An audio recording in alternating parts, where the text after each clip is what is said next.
Hey there, YouTubers!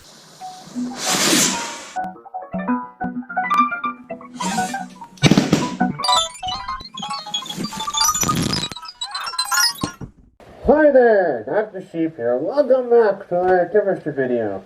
If you can't tell by the way I look, we are mid-coronavirus outbreak. However,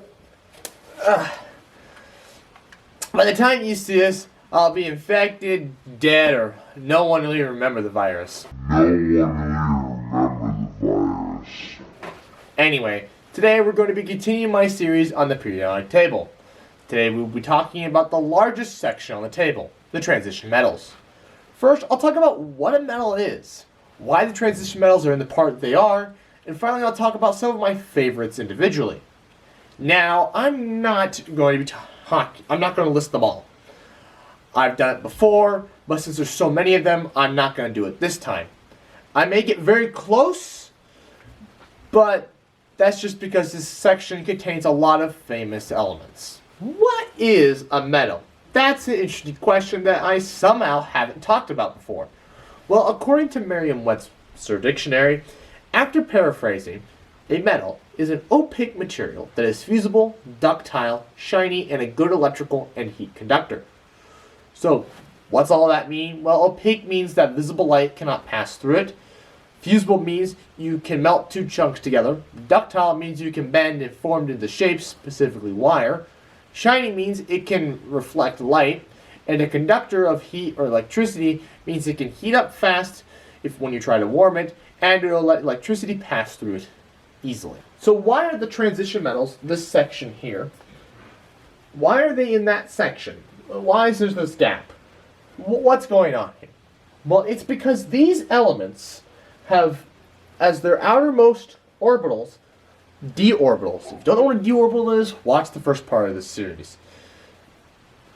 The thing is, these d orbitals also make it difficult for them to follow the octet rule when bonding with other atoms. So in high school, you'll often just skip over any chemical reactions that involve these atoms. If you want to know more about why the transition metals are in the section they are, again, like I said, check out the first part of this series. In the meantime, let's explore these elements individually. So if we look around this section of the periodic table, we'll notice some interesting things. This table does not show it. That's because it's really new, but technetium should be grayed out, and it's usually man-made, almost exclusively. Actually, the name technetium means synthetic, funny enough. But in recent years, we've actually found it in the wild, in nature, but it is only under very specific conditions. Very specific materials were being hit with the very specific rate of neutrons, and then just at that moment, we managed to get, took samples and analyzed it, and we found some technetium atoms. Normally, though, its half-lives are too short, and it does not exist in nature. That being said, the YouTube channel Periodic Videos has a great video on technetium, where you can see the metal, you can actually see the metal, because they took another piece of metal that actually has a similar density to technetium. That doesn't really matter, but it's just kind of cool because it kind of felt like you were holding an actual piece of it. And then they electroplated technetium on it, so it looked like you were holding a real chunk of technetium. So that was pretty cool. I definitely recommend go watching it. Technetium does actually have real-world applications in the medical industry. Anyway, if we continue to look around, we notice the last row. They're all grayed out because they're all synthetic. They're all man-made. Most of them have half-lives that are just too short for us to really get any studying done. However, hassium, the longest isotope, is actually 16 seconds, which has allowed us to analyze it, and we've actually calculated what its density would be. So if you got enough of it together in one spot, it'd be the densest element, and the densest man-made thing for that matter. It has a density that's been calculated of 41 grams per cubic centimeter. That doesn't sound impressive, but just wait. That density is absolutely crazy. The densest natural element is osmium. Actually, one of my favorites. However, it's extremely expensive. 1 cubic centimeter of this stuff costs $1,800 on Amazon. Osmium has a density of 22.59 grams per cubic centimeter. That's almost half that of hastium. I would have bought a small bead of stuff, but that wasn't very satisfactory. But if you guys subscribe, I'll be able to buy a whole cube and I can do a whole video just on osmium. Osmium is one of my favorites. Again, not just because it's super dense, which is super cool, and not just because it's super expensive, which is super uncool. It's also a blue metal. Like, the color of it, it's blue. That's not an oxide either, like you would see on potassium. Osmium doesn't really form an oxide unless it's ground up into a powder. Then it'll oxidize and it forms the compound osmium tetraoxide, which is super volatile and toxic. Again, it doesn't happen unless it's in a powder. Otherwise, the metal is just fine. Osmium is also the hardest pure metal. It used to have a use back in the day. It was put on the tips of record player needles because it's so hard. But in the modern world, it doesn't really have any uses, which is super unfortunate, actually. Ah, the periodic table of elements. Breathtaking. Oh, hi there. I didn't know you were there. What's that? You're wondering how I know all of this information? I'm flattered. Well, I have my online sources as per the usual. They're in the description. However, I do have a book I get most of the information from. That book is The Elements, a visual exploration of every known atom in the universe by Theodore Gray. It's an absolutely wonderful read if you're interested in the elements or chemistry, or it's just a great read in general. I read it when I was in like 7th or 8th grade. Anyways, enjoy the rest of the video. Now, I was debating what metal to do next. Or element, I should say. There's just so many I couldn't pick, but let's stick with the theme of expensive. The next element is platinum, which is a collection of elements named after it. This collection is called the platinum metals, or the platinum group metals. I don't like calling it the platinum group because group has a technical term, is an actual technical term, and calling something that isn't technically a group grinds my gears the wrong ways. So I'm going to call it the platinum metals. This is a collection of elements that are all rare, tend not to bond with anything, have similar chemical properties, and are generally found in the same ore deposits. These metals are ruthenium, rhodium, palladium, osmium, iridium, and platinum. Duh. Platinum is actually the most abundant of these elements in the Earth's crust. It's actually more abundant than gold, but it's actually the most expensive because it has such a high demand. That's thanks to its characteristics, which can be used in everything from spark plugs and catalytic converters in your car to platinum mesh used as a catalyst in industrial processes. Gold is right next door to platinum and is used in computer components because of its high conductivity and low corrosion. However, as we all know, gold is rare. It has been eyed by humans for thousands of years. It's also a part of the noble metals, a silly collection of elements that I think doesn't deserve the name noble. Most of the noble gases don't even deserve the name noble. But that's another video for another day. Noble refers to the idea that they don't react or corrode very easily. The elements in this section include the platinum metals, rhenium, which I think belongs there, gold, which I think belongs there, mercury, yeah, it belongs there, copper, and silver. Silver certainly should not belong there. It's famous for tarnishing. And copper shouldn't belong there either. Because look at the Statue of Liberty. It should look green. But I'll talk about that later. Maybe. Moving next door to Mercury, it's the first liquid element we've run into. Now, I've seen people say, why do I say that? I need to say I've heard people say cesium is a liquid. But that's false. Room temperature is 22 degrees Celsius. That's cooler than the melting point of cesium. Mercury freezes at minus 38.8 degrees Celsius. That's actually warmer than I was expecting. And if you take into account wind chill, the area I live in can get colder. Fun fact, Fahrenheit and Celsius converge at minus 40 degrees. Mercury doesn't have a lot of uses considering it's a liquid and extremely poisonous.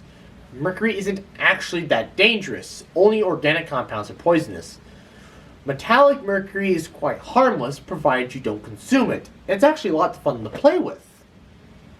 That being said, don't play with it. It's still dangerous. The fumes that come off it will kill you. Once upon a time, mercury was used in thermometers, but this has been moved aside and those are no longer in use for obvious reasons.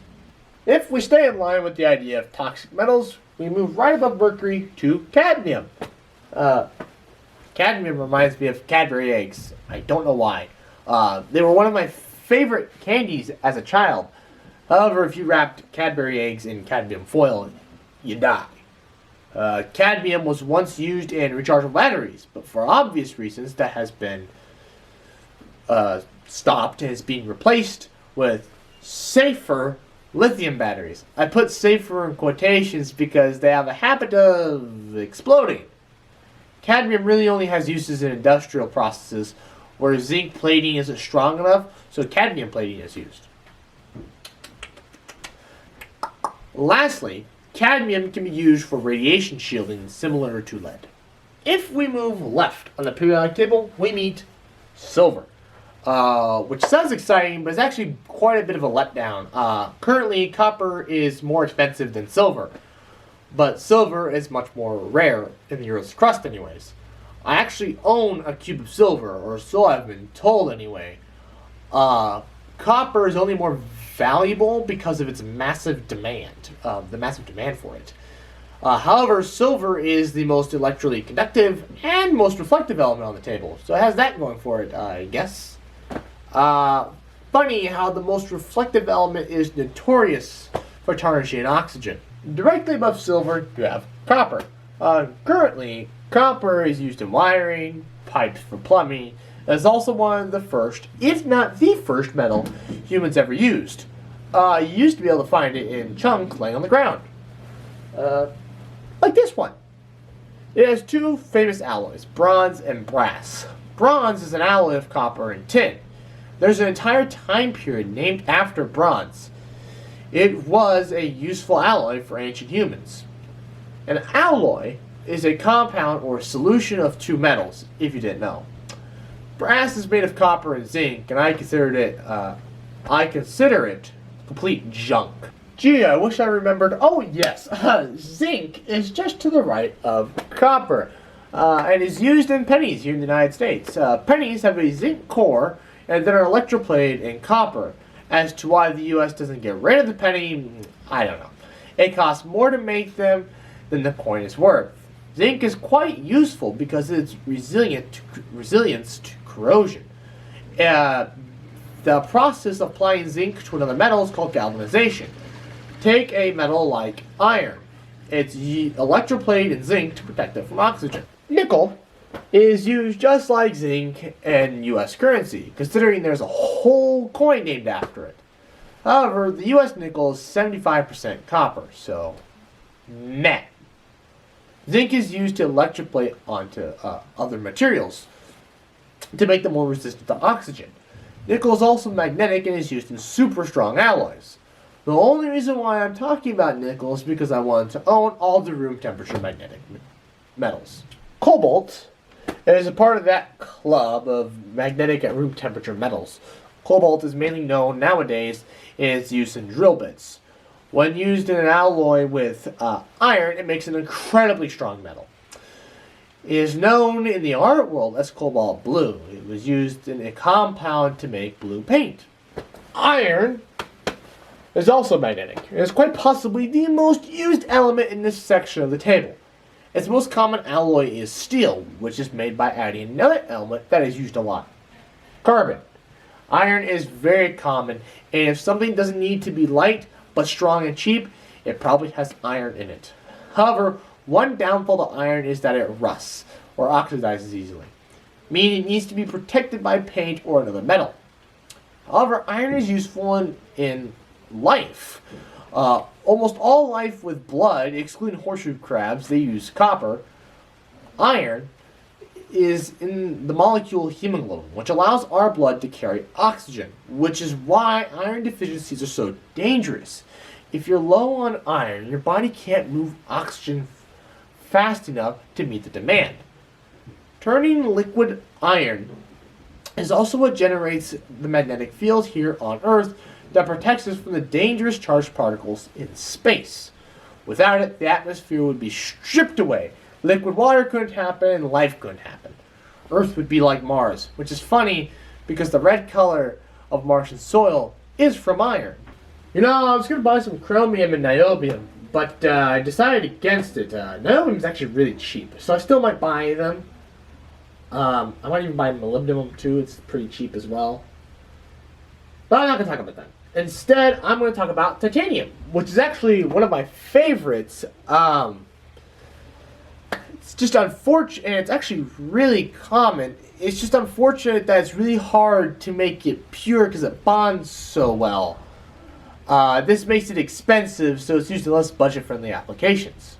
For example, SpaceX's Falcon 9 rocket has grid fins that help stabilize it as it re-enters the atmosphere.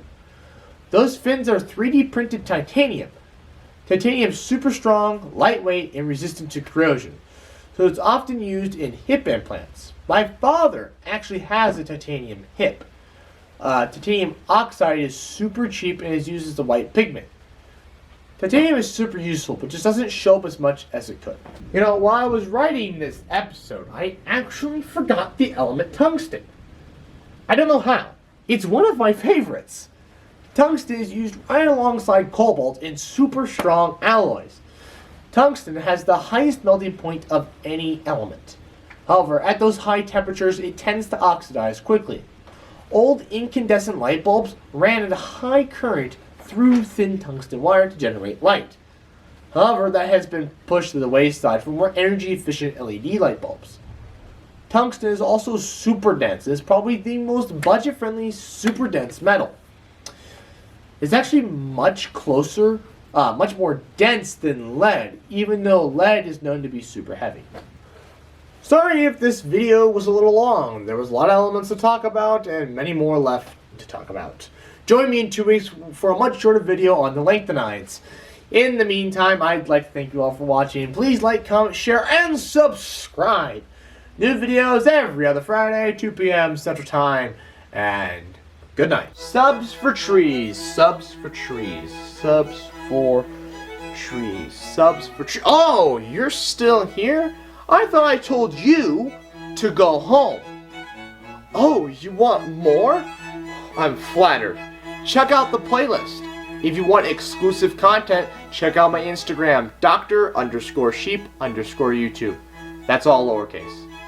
If you want to help the earth, subscribe. When I reach 100 subscribers, I'm going to plant 10 trees.